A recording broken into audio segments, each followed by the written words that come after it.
কেমন আছো? আমি ভালো আছি। আমার তো বিশ্বাসই হচ্ছে না যে তোমাকে আমি সামনাসামনি দেখতে পাচ্ছি। তোমার মেয়ে না? মাশাআল্লাহ, খুব সুন্দর, একদম পুরো তোমার মতো হয়েছে। জানালার পাশের সিট, এখন খালি পাশের সিটে একটা মেয়ে বসলেই পুরো সরগলা পূর্ণ হয়ে যেত। কিছু মনে না করেন, আপনি কি একটু এদিকে সরে বসবেন? ও শিওর শিওর, আপনার জানলার পাশে বসবেন? হ্যাঁ please please please. Thank you so much. বাবা আসুন। আচ্ছা শুনুন না, বাবা কখনো একা একা কোথাও যাননি তো, আপনি একটু বাবার দিকে খেয়াল রাখবেন। থ্যাংক ইউ বাবা, আমি যাই তাহলে। ঠিক আছে মা, তুই যা, সামনে স্টেশন নেমে যাই। হ্যালো বাবা, ট্রেনে উঠছো? হ্যাঁ ট্রেনে উঠেছি। তুই কিন্তু আমার মোবাইল তো চুরি নিয়ে গেল।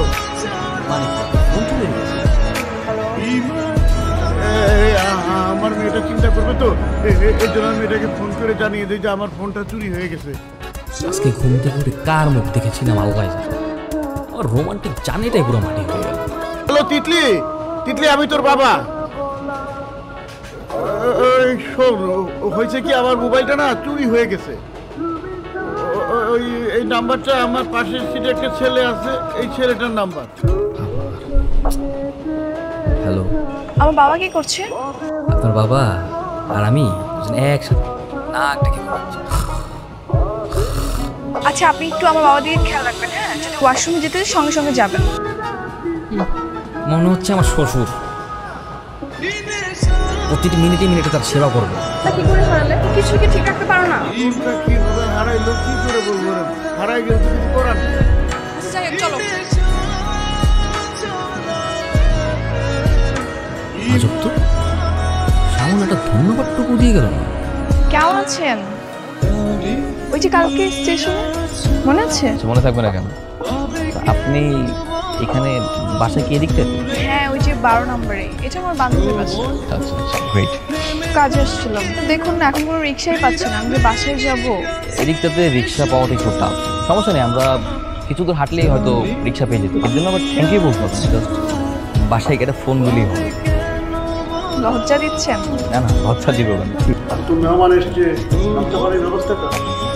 না না আঙ্কেল, কোনো দরকার না। তিথি আপনি বসুন, কোনো ব্যবস্থা করতে হবে প্লিজ। অবশ্যই দরকার আছে, আপনি চুপ করে এখানে বসুন। ইয়াং ম্যান, তোমার বাবা মা কেমন আছেন? আঙ্কেল, আমার বাবা আলহামদুলিল্লাহ ভালো আছেন, বাট মা কিছুটা অসুস্থ। দেখি শিট, আরে কিছু হয় না, ছাড়ো। কিছু হয় নাই মানে? মালিশ করে দিচ্ছি, আমি এক্সপার্ট। আরে আমি মেডিকেল স্টুডেন্ট, ব্যথা কতটুকু লেগেছে অনুভব করতে পারছি। ডক্টর, মায়ের কি অবস্থা, কি দেখলেন? ওই আগের মতো অবস্থা, আপনার তো পুরোটাই যা, কোনো কিছু তো আর লুকানো হয়। তারপর যেহেতু নিয়ে এসছেন, আমরা আমাদের সর্বোচ্চ চেষ্টা করছি। মানুষটা যন্ত্রণায় ছটফট করছে, বাসায় রেখে কিভাবে সহ্য করি বলেন ডাক্তার সাহেব? না ঠিক আছে, নিয়ে এসছেন, ভালো করছেন। স্যার দেশের বাইরে পাঠিয়ে কি কোনো সম্ভাবনা নেই? ওই সম্ভাবনা থাকলে তো আমি বলতাম, তাই না? মাকে হয়তো সত্যি সত্যি এবার বাঁচানো যাবে। মা আমাদের ছেড়ে ভাবে চলে যাবে, এটা ভাবতেই বুকটা ফিরে যাচ্ছে। ধৈর্য ধরুন স্যার, আমাকে ডেকে নিয়ে তাই বললো। আন্টি কতদিন ধরে অসুস্থ? অনেকদিন ধরে। আমার জ্ঞান ফিরছে। আল্লাহ আল্লাহ, আমার মাকে সুস্থ করে দাও আল্লাহ। মা এই যে আমি, মাগো চোখ খোলো। আল্লাহ আল্লাহ, কষ্ট হয় বাবা।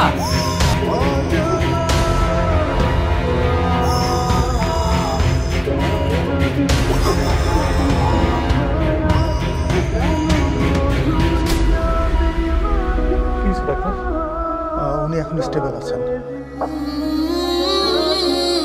আপনাদের কষ্টটা আমি বুঝি, তারপর রোগীর কন্ডিশন আপনাদেরকে ব্রিফ করাটা আমার দায়িত্ব। আইসিইউতে আপনাদের রোগীর অবস্থা কিন্তু ক্রমশ অবনতির দিকে যাচ্ছে, আর এভাবে যদি অবনতি হতে থাকে উনি বরঞ্চ কয়েক ঘন্টা থেকে কয়েকদিন সার্ভাইভ করবেন। এসব কি বলছেন ডাক্তার সাহেব? আইসিইউতে রেখে চিকিৎসা দেওয়া হচ্ছে, তারপর উন্নতি হচ্ছে না। দেখুন, ওনার তো ক্যান্সারের লাস্ট স্টেজ, আর এই অবস্থায় আমাদের হাতে যতটুকু ছিল আমরা করলাম, বাকিটা উপর আল্লাহ।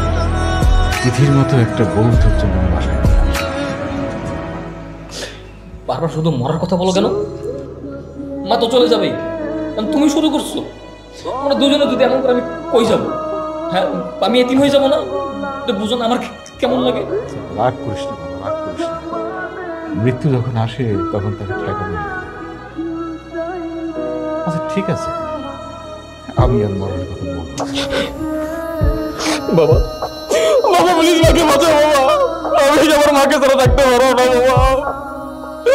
বাবা তোমরা ছাড়া তো আমার কেউ নেই। আজকে রুদ্রের মাকে রিলিজ করে বাড়িতে নিয়ে যাবে। ও, আমারও তো যাওয়া উচিত, কিন্তু বাসায় তো মেহমান আছে। সমস্যা নেই, আমি যাই, তোমার যেতে হবে না, আমি কাজ শেষ করে চলে আসবো। না না, এক কাজ কর, তোর আসার দরকার।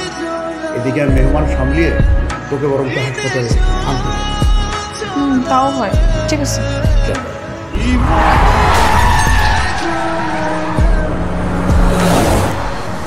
বাবা, বাবা, বাবা চোখ খোলো, বাবা চোখ খোলো। আসিফ, তাদের অ্যাম্বুলেন্স ব্যবস্থা করো, আমরা হাসপাতালে নিতে হবে। আমি তোর মায়ের আগেই মরে যাচ্ছি, হসপিটালে নিয়ে কোনো লাভ হবে না। দাঁড়া বাবা, তুমি আমার মারা গেছি পারো না বাবা। তুমি সব কি বলতে তো বাবা? তুমি খালি চোখ খুলে রাখো বাবা। বাবা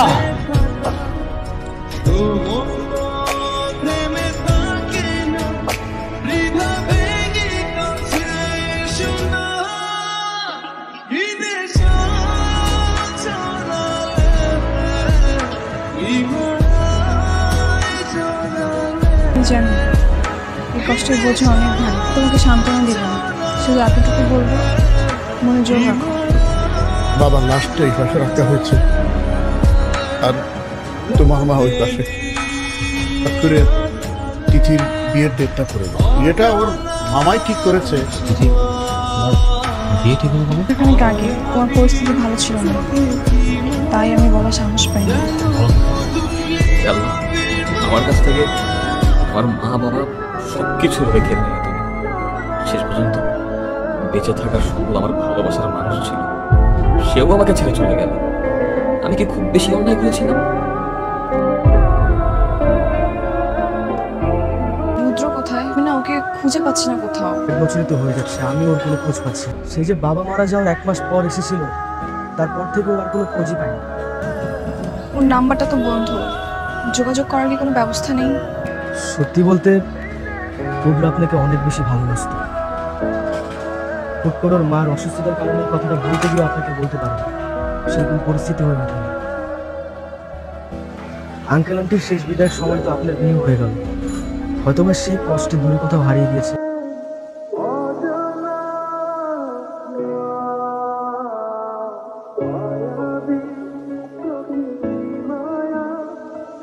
তিথি কেমন আছো? আমি ভালো আছি। আমার তো বিশ্বাসই হচ্ছে না যে তোমাকে আমি সামনাসামনি দেখতে পাচ্ছি। তোমার মেয়ে না? মাশাআল্লাহ, খুব সুন্দর, একদম পুরো তোমার মতো হয়েছে। বুঝবেন, প্রিয় সেন্টিমেন্ট ফ্রেন্ড, তুমি অনেক আগের বন্ধু।